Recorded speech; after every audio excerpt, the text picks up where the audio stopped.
Thank you for clicking on this video. If you're a Patreon subscriber, thank you for subscribing and becoming a member of my Patreon.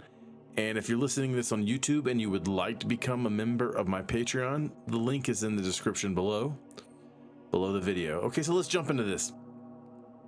Lilith, the Black Queen of power, sovereignty, and forbidden knowledge. Who is Lilith? What is Lilith? All right, so Lilith is an energy, okay? She's not something to be worshipped, she's something to be integrated. All right, so in the shadows of myth and silence of exiled scriptures, a name burns like a black flame through history. Lilith.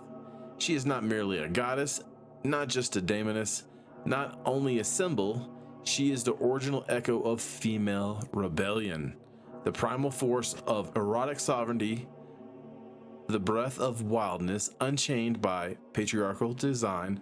To know Lilith is to risk everything you think you know about morality, magic, and the sacred feminine.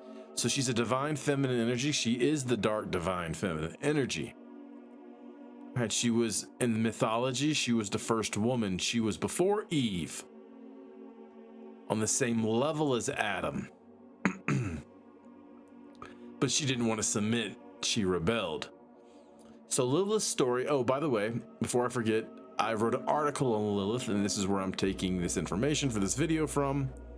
I'm not reading word for word, but if you would like to read the article, you can. Link is in the description below too. All right, so the banishment of Lilith, where was I as the first woman? Lilith's story begins before Eve in the apocryphal alphabet of Ben Sirah. Lilith is described as the first wife of Adam, created at the same time and from the same earth. The thing is, she didn't want to bend a knee, so she was cast out of paradise and Eve was created in her place. So Lilith is the symbol of sovereignty. Lilith is a symbol not only of sexual and bodily autonomy, but of spiritual sovereignty. She does not serve, she does not kneel, she does not apologize. This makes her a vital archetype for witches, magicians, and occultists who walk the left-hand path, the road of personal power over religious submission. To work with Lilith is to dismantle the mental cages built by religion, culture, and shame. She whispers to those who've been told to shrink themselves, who've been labeled too much, too loud, too sexual, or too angry. She comes to outcast the taboo bearers and the ones who dared to want more. Lilith and sexual power. Lilith governs the domain of erotic magic, not pornography, not disempowered lust, but raw, unfiltered sexual energy as sacred current. Okay, so what Lilith does and doesn't do, she's not gonna make someone just fall in lust with you. That's not what the point is. That's a misconception. And she's definitely not part of the love and light community where she needs to be put on a Pinterest altar and worshiped. No, she's an energy that refines and cleans your energetic field. Okay, she's not something to be worshipped or anything of that nature.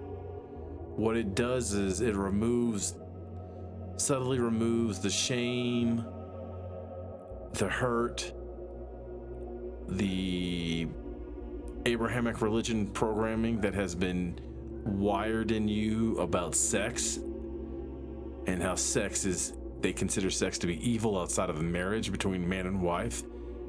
It starts burning illusions on the sexual side. It's the divine feminine. It makes it healthy. Doesn't make you do anything, doesn't control people. That's not the use of these energies in this format, especially Lilith. Now, when you change your field, you can attract people and you can, I would say, quote unquote, try to get maybe more of what you desire, but she's not there to manipulate people. There's no point trying to manipulate people. You're manipulating your field. That's what you're trying to go after.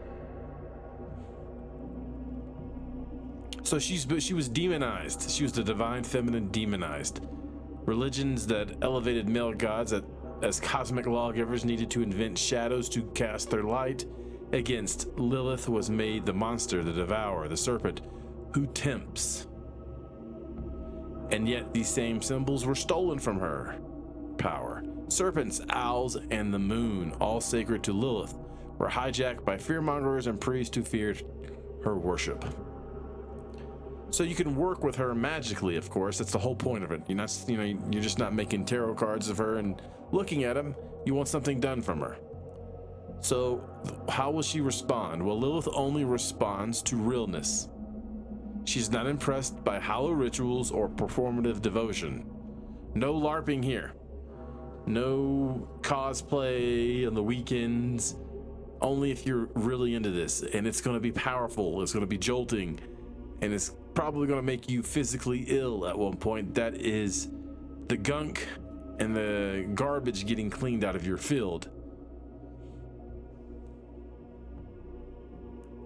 So you can work with her through sigil magic. You can use her sigil to mark your body, your altar, or your spell work. Draw it with intention. Feed it to your desire. You can use blood or menstrual offering. She accepts blood as currency. You can use her in sex magic, masturbation, partner ritual, or tantric work can be offered to her, especially when used to manifest sovereignty, power, wealth, or transformation. Invocation rituals, speak her names, and she'll come and talk to you if she deems you worthy. But before she accepts you ever, she will test you. I have been accepted by Lilith. She tested me for exactly 3 weeks. And she accepted me after I passed her test. You won't know you're going through a test with Lilith until after. It will be revealed whether you pass or fail. And if you fail, you won't know. You'll just have to redo it until you figure out you passed. All right, and you can also work with her in the dream world, the dream work. She communicates through dreams oftenly. You can ask her to guide your subconscious before sleep if you want to. But beware, she does not tolerate dishonesty. If you seek her while clinging to false images of yourself, she will tear that mask apart. So what will Lilith offer you? That's the big question. She will give you erotic sovereignty, spell precision, shadow integration, protection from predators, uncaging of the self. So if you want more information on that, I'll leave it in the article on my Substack. The link is below if you want to read it. And we'll close with Lilith in the modern age. Lilith is more alive now than she's ever been. She's not just myth. She's a movement. She's found in every woman who refuses to apologize for her ambition, and every man who reclaims his feminine energy without shame, and in every witch who casts spells not to worship gods but to become one. She's the one who walked away from paradise because she knew paradise without freedom was hell.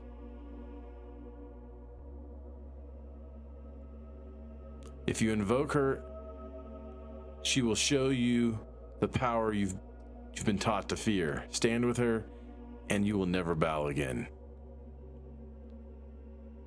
This has been a transmission from the Architect. Thank you for listening to me, members on Patreon. Thank you for following me on YouTube.